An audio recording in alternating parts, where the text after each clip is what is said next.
I knew something was wrong the moment I saw Brenda Carmichael standing at my property line with a clipboard. Her lips pursed so tight they looked like a dried prune left in the Arizona sun. The way she tapped her pen against that clipboard told me this wasn't going to be a friendly neighbor chat about the weather or borrowing a cup of sugar. "Mr. Turner," she said, not even bothering with a greeting, "we need to discuss the creek situation on your property immediately." I set down the hedge trimmers I'd been using and wiped the sweat from my forehead. It was a scorching June afternoon in Asheville, North Carolina, and I'd been working on my yard all morning. The property I'd bought 6 months ago was a dream come true, a 2-acre lot backing up to the Blue Ridge Mountains with a natural creek running through the eastern edge. That creek was one of the main reasons I'd fallen in love with this place. "What creek situation?" I asked, genuinely confused. Brenda's nostrils flared. She was in her late 40s, with that particular haircut that screamed HOA president, blonde highlights that hadn't been touched up in a while, and a permanent expression that suggested she'd just bitten into a lemon. "The creek on your property violates Section 7.3 of the Mountain View Estates Homeowners Association bylaws regarding standing water and mosquito breeding grounds." I stared at her for a long moment, trying to process what she'd just said. "Brenda, that's not standing water. That's a natural creek. It's been there probably longer than this entire development." "Nevertheless," she continued, flipping through papers on her clipboard, "the HOA board has determined it poses a health hazard. You have 30 days to fill it in completely and restore the area to lawn-appropriate landscaping." My jaw actually dropped. "You want me to fill in a natural creek? Are you serious right now?" "Completely serious, James. We've already had 3 complaints from neighbors about increased mosquito activity, and the board voted unanimously last Tuesday. You'll receive the official notice in the mail, but I wanted to deliver the news personally as a courtesy." The way she said courtesy made it sound like anything but. I took a deep breath, trying to keep my cool. "Brenda, I don't think you understand. This isn't some drainage ditch I installed. This is a natural waterway. It was here before any of these houses were built. I'm pretty sure there are laws protecting this kind of thing." She gave me that condescending smile that I'd already grown to hate in the short time I'd been dealing with the Mountain View Estates, HOA. "The HOA covenants supersede personal preferences, Mr. Turner. You signed the agreement when you purchased your home. 30 days. I suggest you start getting quotes from landscaping companies." With that, she turned on her heel and marched back toward her white Lexus SUV parked in my driveway. I stood there, watching her leave, feeling my blood pressure rising with each step she took. The creek behind my property babbled peacefully, completely oblivious to the fact that it had just been sentenced to death by bureaucracy. That evening, I sat at my kitchen table with the thick stack of HOA documents I'd received during closing. I'd skimmed them at the time, focusing mainly on the restrictions about fence heights and exterior paint colors. Now I was searching for anything about water features or creeks. Section 7.3, which Brenda had cited, talked about artificial ponds, fountains, and water features, and mentioned preventing standing water. There was absolutely nothing about natural creeks or streams. I called my real estate agent, Marcus, the next morning. He'd been helpful during the purchase, and I figured he might have some insight into dealing with the HOA. "James, buddy, I'm going to be straight with you," Marcus said after I explained the situation. "Brenda Carmichael is notorious in the real estate community. She's been HOA president for 7 years, and she's made life hell for more than a few homeowners. But this is insane, even for her. You can't just fill in a natural creek." That's what I thought, but she seemed pretty confident about the HOA's authority. "Listen, The HOA has power, sure, but they're not above state and federal environmental laws. That creek probably feeds into the French Broad River watershed. You need to talk to someone at the North Carolina Department of Environmental Quality. They take waterway protection seriously, especially in the mountains. I thanked Marcus and immediately started researching. He was right. North Carolina had extensive laws protecting natural waterways, particularly in the western part of the state, where erosion and watershed management were crucial issues. The NC Department of Environmental Quality, or DEC, had a whole division dedicated to protecting streams and wetlands.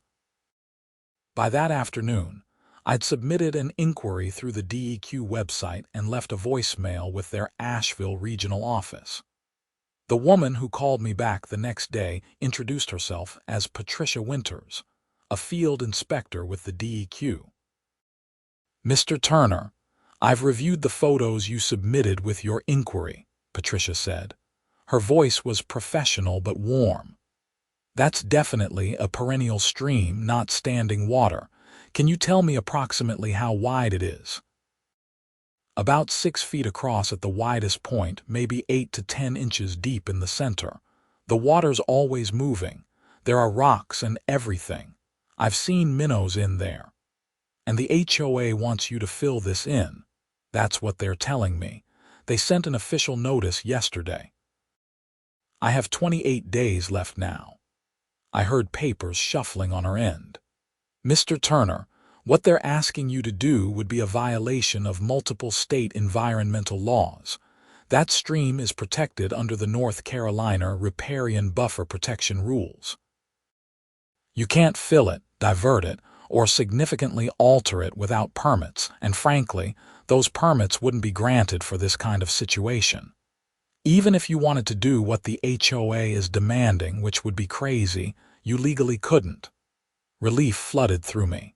"So what do I do?" "Just tell the HOA no. I'm going to do better than that. I'm going to come out and do an official site assessment. Once I document that this is a protected natural waterway, I'll provide you with an official letter stating that any attempt to fill or alter the stream would violate state environmental law. That should shut down the HOA pretty quickly. How's Friday morning work for you?" We set up the appointment, and I spent the next 2 days feeling significantly better about the situation. I even felt a little smug thinking about presenting Brenda with an official state document telling her exactly where she could stick her creek filling demands. Friday morning arrived with perfect weather. Patricia Winters showed up right at 9 o'clock in a DEQ truck, wearing cargo pants and hiking boots, carrying what looked like a tackle box full of testing equipment. She was in her mid-30s with dark hair pulled back in a practical ponytail. "Let's take a look at this creek," she said with a smile. I led her through my backyard to the creek. The morning sun filtered through the oak and maple trees that lined the banks, creating patterns on the water's surface. Patricia immediately got to work, taking measurements, collecting water samples, and photographing everything from multiple angles. She pulled out clipboards and tablets, making notes and sketches.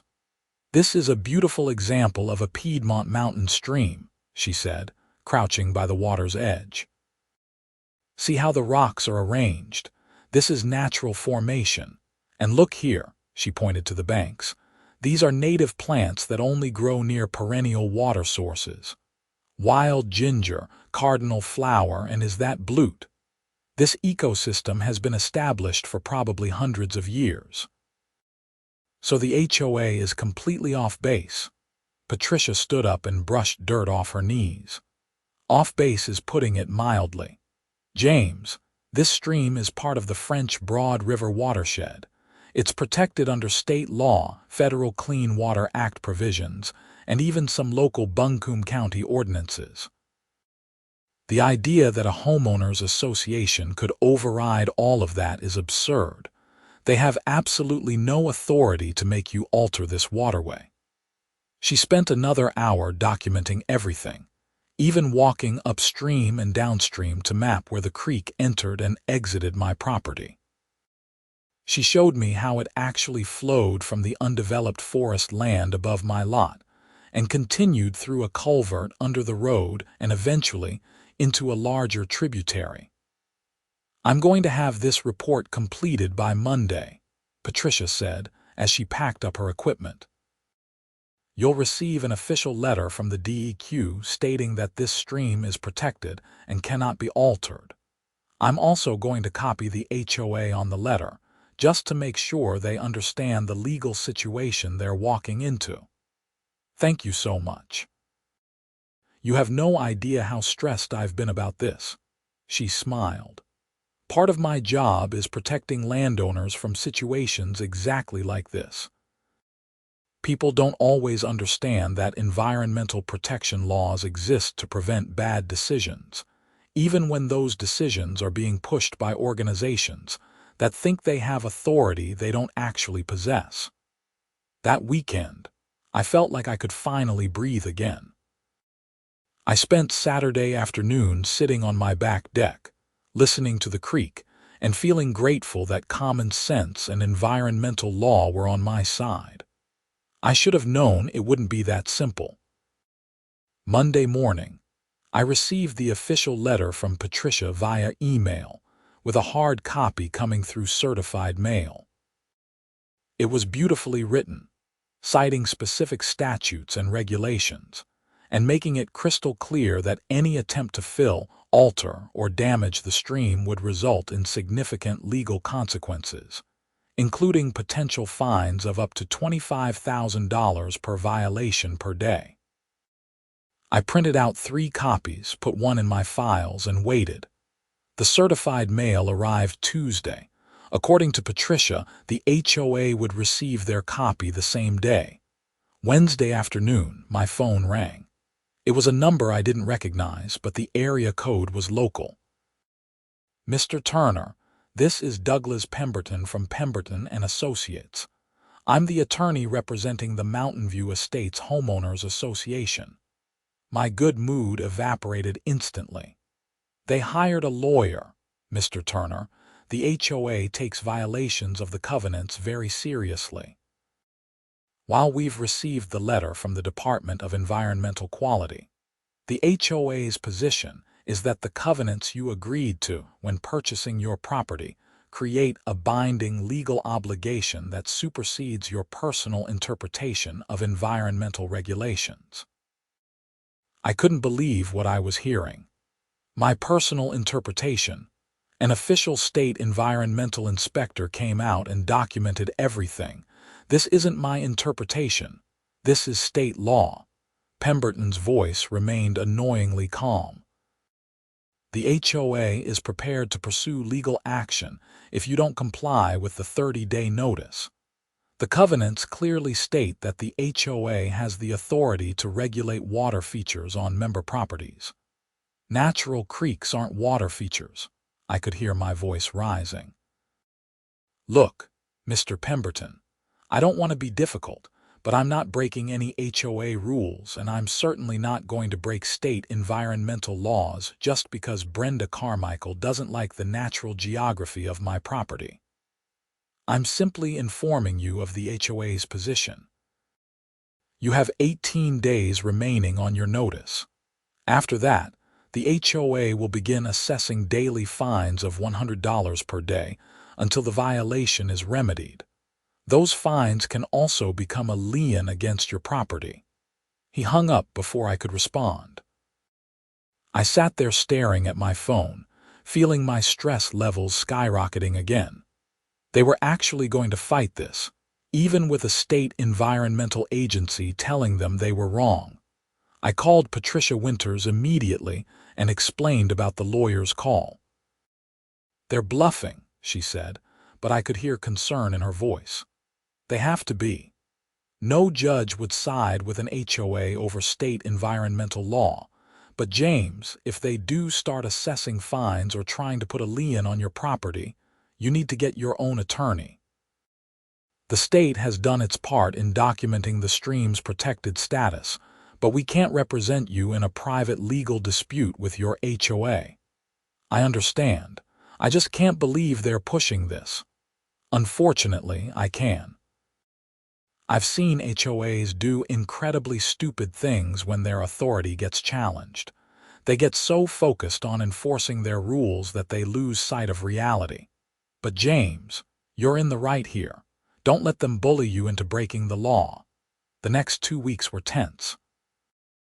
I consulted with 3 different attorneys, finally settling on a woman named Rebecca Foster who specialized in property disputes and had experience dealing with HOA issues. She was in her 50s, sharp as a tack, and didn't suffer fools gladly. This is one of the most ridiculous cases I've seen in my 23 years of practice, Rebecca said during our first meeting at her downtown Asheville office. But ridiculous doesn't mean it won't cost you time, money, and stress.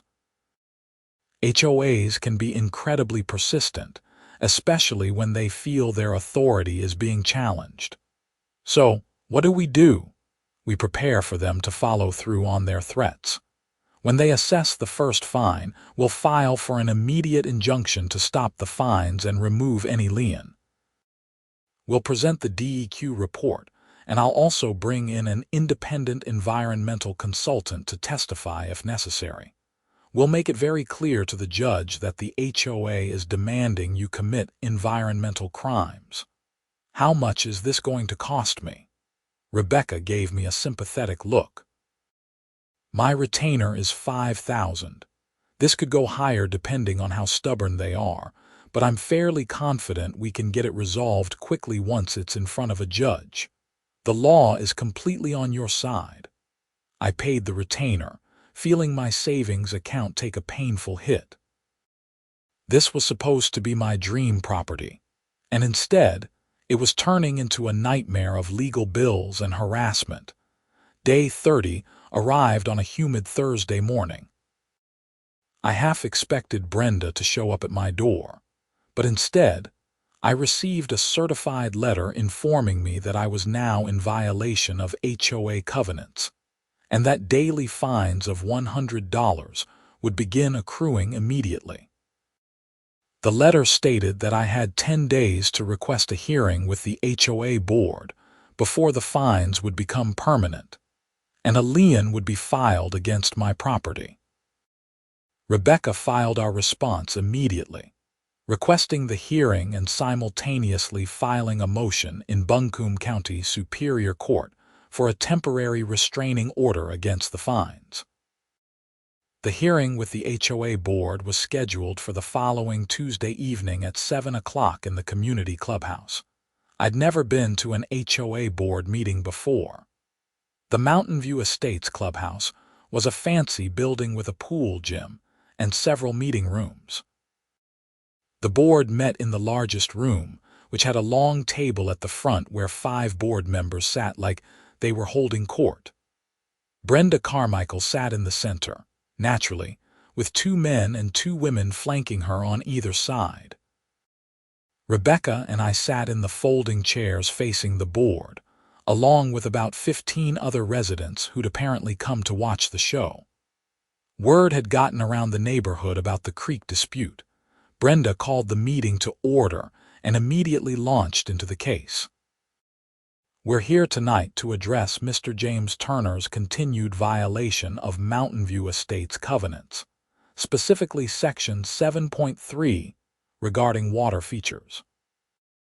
Mr. Turner has refused to comply with the board's directive to fill in an unsightly creek on his property, despite being given adequate notice and time to remedy the situation. Rebecca stood up smoothly. Madam President, if I may. My name is Rebecca Foster, and I'm representing Mr. Turner. Before we go any further, I'd like to present the board with several documents. She walked forward and handed copies to each board member. What you're looking at is an official assessment from the North Carolina Department of Environmental Quality. That assessment clearly states that the waterway on Mr. Turner's property is a protected natural stream that cannot be legally altered or filled without committing a violation of state environmental law.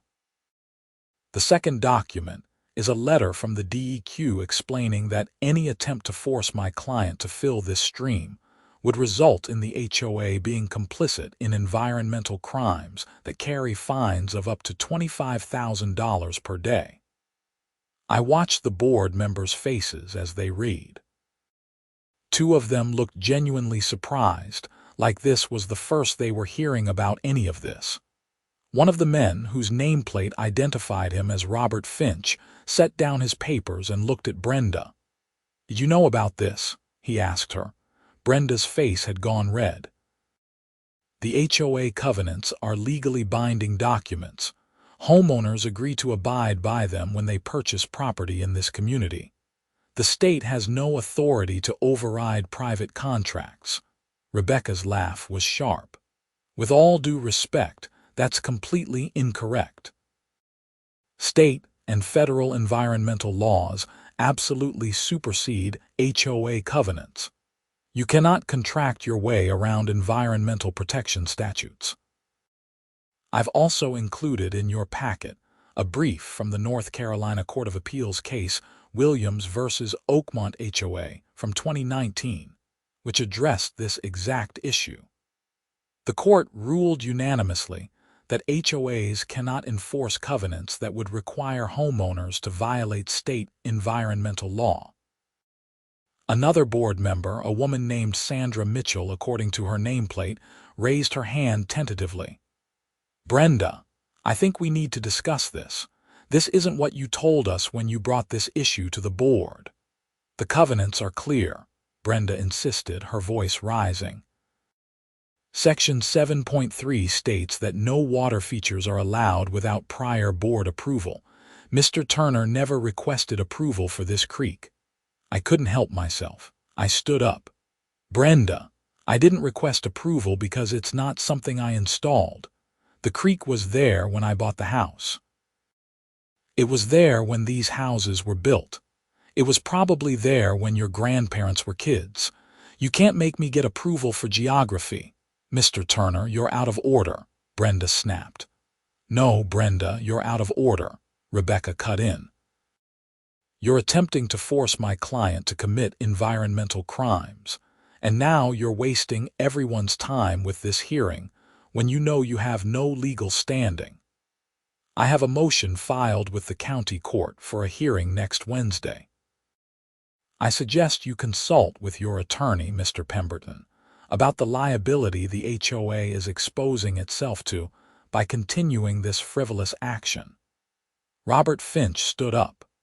"I move that we table this issue pending a full review of the legal documentation provided by Mr. Turner's attorney." "I second that motion," Sandra Mitchell said quickly. Brenda looked like she'd swallowed a live wasp. "This board voted unanimously to enforce the covenants. We can't just back down because someone throws legal papers at us." "Brenda, the DEQ letter says we could be fined $25,000 per day," Robert said. "That comes out of HOA funds, which means every homeowner in this community would be liable. I'm not risking that." "All in favor of tabling this issue," Sandra said, raising her hand. Robert and the other two board members raised their hands immediately. Only Brenda kept her hand down. "Motion passes 4-1, Robert declared. "This matter is tabled pending legal review. Miss Foster, the board will consult with our attorney and respond within 15 business days." Rebecca gathered her materials. "The clock is ticking on the court hearing next Wednesday. I suggest you respond well before then." As we left the clubhouse, I felt a mix of relief and frustration. Relief that the board was at least pausing their insane crusade, but frustration that this wasn't over yet. Several residents stopped me on the way to the parking lot. An older man with gray hair shook my hand. "Good for you, standing up to her. Brenda's been out of control for years. Last year she tried to fine me because my mailbox was the wrong shade of black. The wrong shade of black. Can you believe that? A younger woman with a toddler on her hip added. She made my neighbor remove a bird feeder because she said it was attracting rodents. It was a bird feeder. We live in the mountains. There are birds. The stories kept coming, each one more absurd than the last. Apparently, Brenda had been terrorizing the neighborhood for years, and I'd just become her latest target. The difference was, I had state environmental law on my side. Rebecca called me the next morning. I heard from Pemberton. He wants to meet. I think they're realizing they can't win this. We met at a coffee shop downtown that Friday afternoon. Douglas Pemberton turned out to be a tired-looking man in his 60s who seemed deeply uncomfortable with the situation. He ordered a black coffee and got straight to the point. Miss Foster, I've reviewed the DEQ documentation and the case law you cited. I've advised the HOA that they cannot prevail on this issue, and that continuing to pursue it exposes them to significant liability. And what did the board say? Rebecca asked. 4 members of the board have voted to withdraw the violation notice and dismiss all assessed fines. However, Mrs. Carmichael is refusing to accept this decision. She's claiming that, as HOA president, she has the authority to continue enforcement actions. Rebecca raised an eyebrow. That's not how HOA boards work, and I'm sure you've told her that. I have. Multiple times. She's not listening. I'm actually considering withdrawing as the HOA's counsel because I cannot ethically continue to represent them in an action I know to be legally baseless. I leaned forward. So, what happens now? Pemberton sighed. The board is calling an emergency meeting Monday night to vote on this formally, and to address Mrs. Carmichael's refusal to accept the board's majority decision. I expect they'll also vote to remove her as president.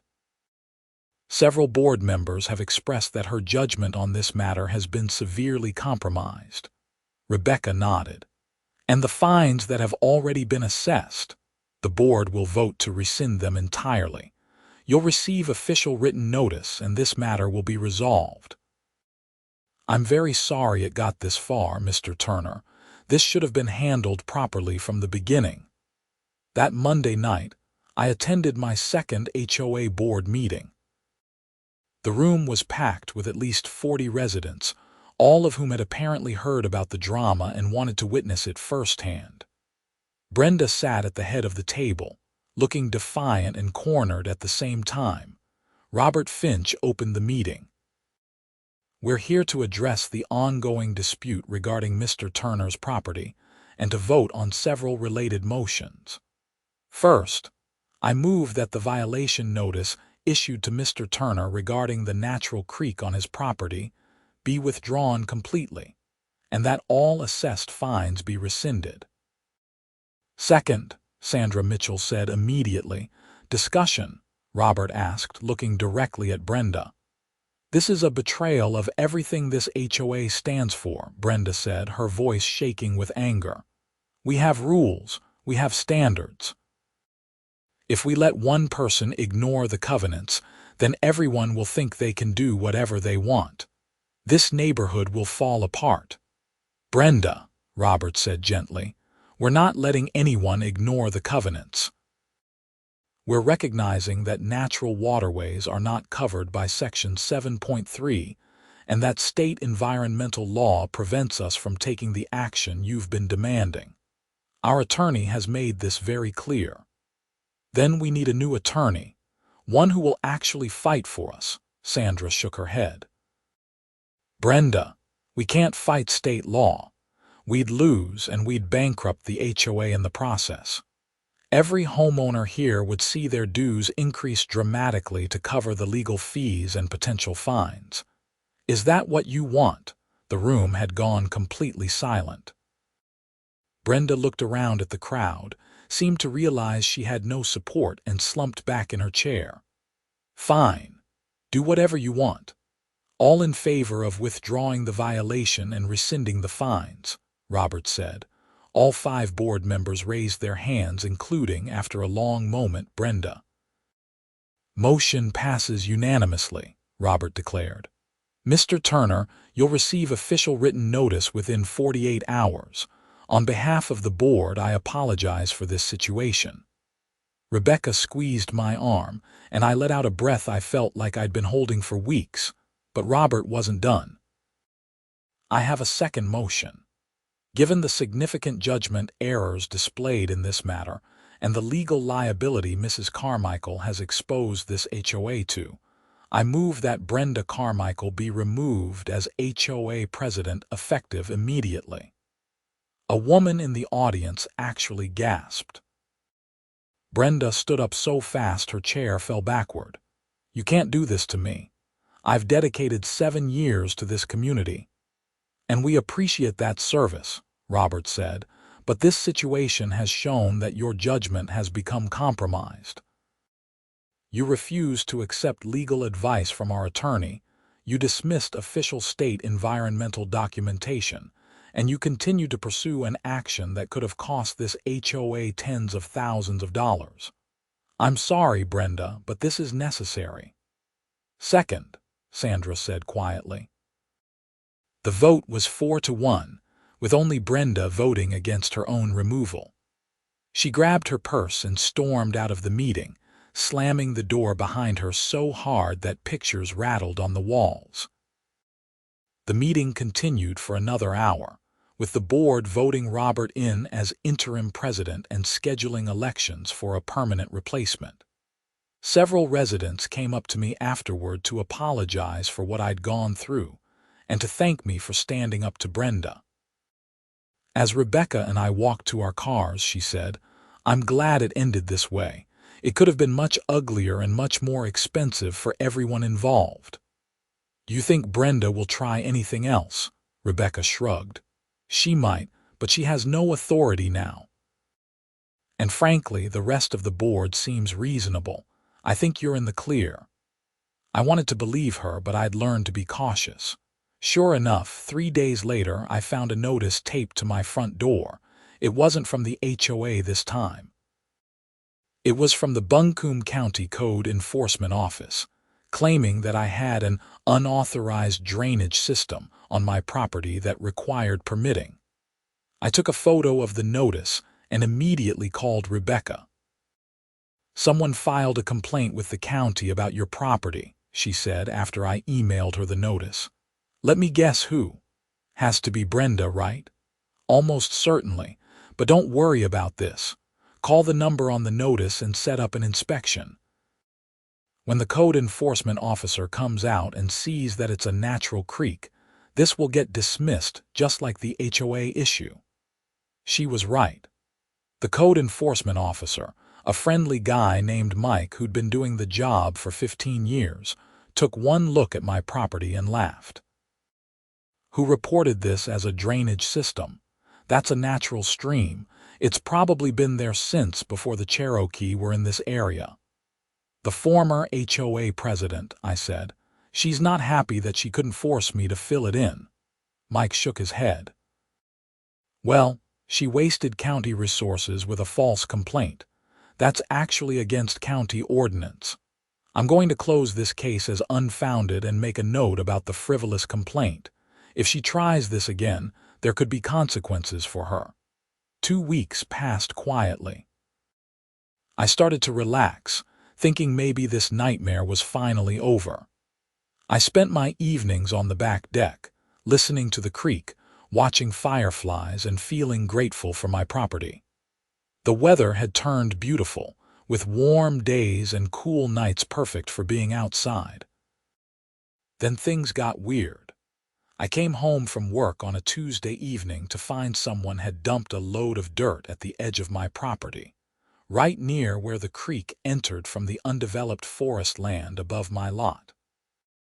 Not a huge amount, maybe a cubic yard, but enough to partially dam the creek and cause water to pool. I called the sheriff's office and filed a report. A deputy came out, took photos, and filed a report for illegal dumping and property damage. I spent the next morning shoveling the dirt away from the creek, and redistributing it in other parts of my yard. 3 days later, someone spray painted "Rule Breaker" across my driveway in bright orange paint. The sheriff's deputy who responded to that call was the same one who'd come about the dirt dumping. "Mr. Turner, it seems like someone has it out for you. Do you have any security cameras?" I didn't, but I sure did after that. I installed a comprehensive camera system over the weekend, covering my front yard, driveway, both sides of the house, and the backyard, including the creek. The system cost me $1,200, but I wasn't going to keep being vandalized. The cameras paid for themselves within a week. I woke up at 2:30 on a Thursday morning to an alert on my phone from the motion detection system. I pulled up the app and watched, in real time, as Brenda Carmichael crept through my backyard toward the creek carrying what looked like bags of something. I called 911 immediately. "There's someone trespassing on my property right now. I have them on camera. They're by the creek in my backyard." The dispatcher asked me to stay inside, which I did, watching through the camera app as Brenda opened the bags and started dumping what looked like concrete mix into the creek. She had 3 bags and was working fast, clearly trying to create some kind of blockage. Sheriff's deputies arrived within 8 minutes. I met them at the front door and showed them the live camera feed on my phone. 2 deputies went around to the backyard while one stayed with me. I heard shouting, and then the deputy's radio crackled with confirmation that they had the suspect in custody. I followed the deputy to the backyard, where Brenda stood between 2 officers, her hands cuffed behind her back. She was covered in concrete dust, and her face was a mask of rage and something that might have been desperation. "This creek shouldn't be here," she shouted when she saw me. "It's ruining the neighborhood. It's breeding mosquitoes and ruining property values. Someone has to do something." "Madam, you need to calm down," one of the deputies said. "You're under arrest for trespassing and vandalism. I'm protecting this community. The HOA is supposed to maintain standards and everyone's just giving up." They led her away to the patrol car. Another deputy stayed behind to document the scene and take my statement. We examined the creek together. Brenda had managed to dump 2 of the 3 bags of concrete mix into the water before the deputies arrived. The concrete was already starting to set in the cold mountain water, creating a partial dam. "We're going to need to contact the DEQ again," the deputy said. "This is environmental damage now, not just vandalism. That concrete in the water could affect downstream ecosystems." I called Patricia Winters first thing in the morning. She was at my property by noon with another inspector, and both of them looked grim as they assessed the damage. "We're going to have to carefully remove this concrete without disturbing the stream bed more than necessary," Patricia said. "This is going to require a remediation team. James, I'm sorry, but this is now a criminal environmental case. The state will be pursuing charges against Mrs. Carmichael." Over the next few days, the situation escalated rapidly. A DEQ remediation crew spent 2 full days carefully removing the concrete from the creek, a process that cost nearly $8,000. The state announced they would be seeking restitution from Brenda for the cleanup, costs plus additional fines for environmental damage.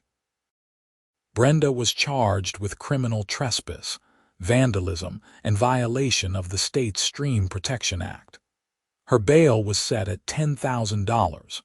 According to neighbors who'd been keeping me updated, her husband had to take out a loan against their house to post bail.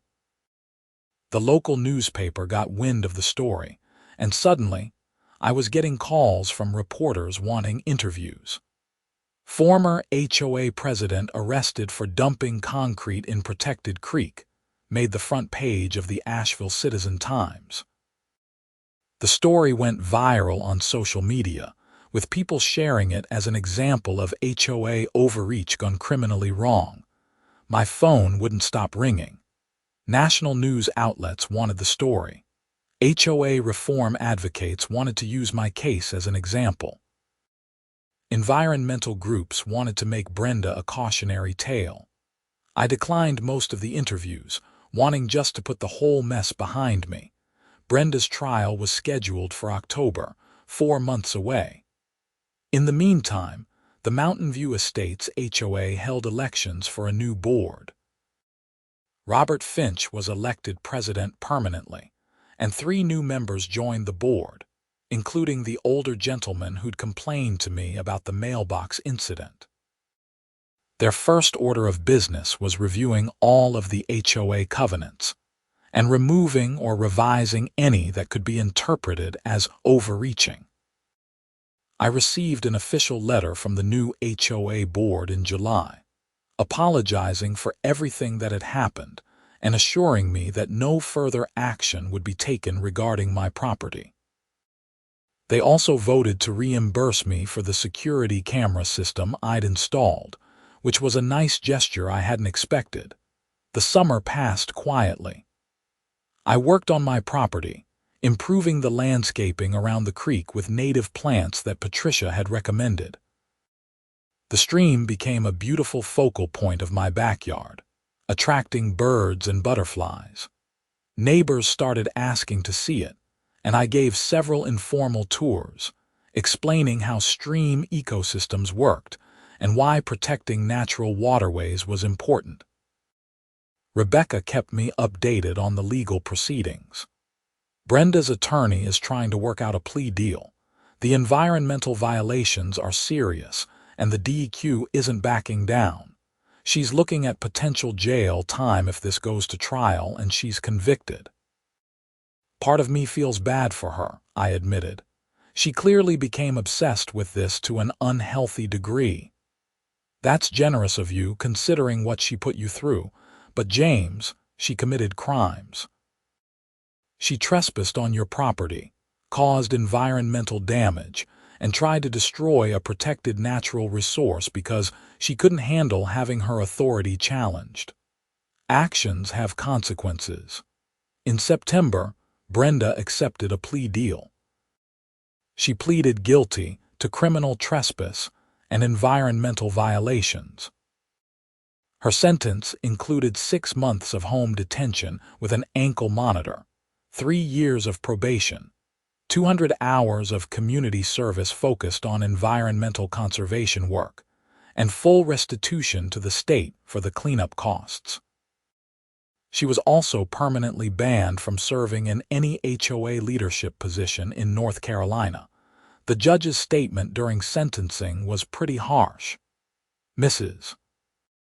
Carmichael, you allowed your desire for control to override common sense, respect for property rights, and basic environmental responsibility.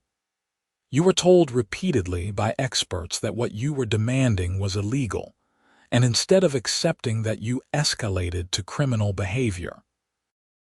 This sentence reflects not just the crimes you committed, but the complete lack of judgment you displayed throughout this entire situation. I attended the sentencing hearing. Brenda looked like she'd aged 10 years in the few months since this had all started.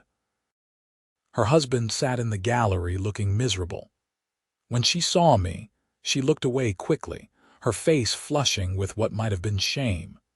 As I left the courthouse, a woman from one of the environmental advocacy groups that had been following the case stopped me.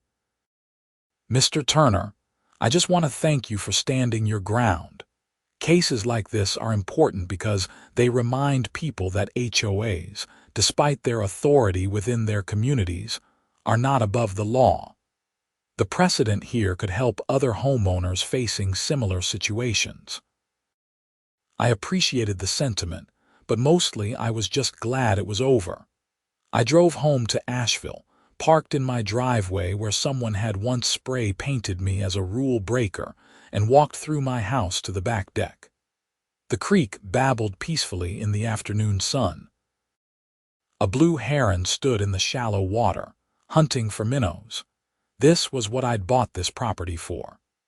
This natural beauty, this connection to the landscape, this piece of the Blue Ridge Mountains that had existed long before any HOAs or development boards or property covenants.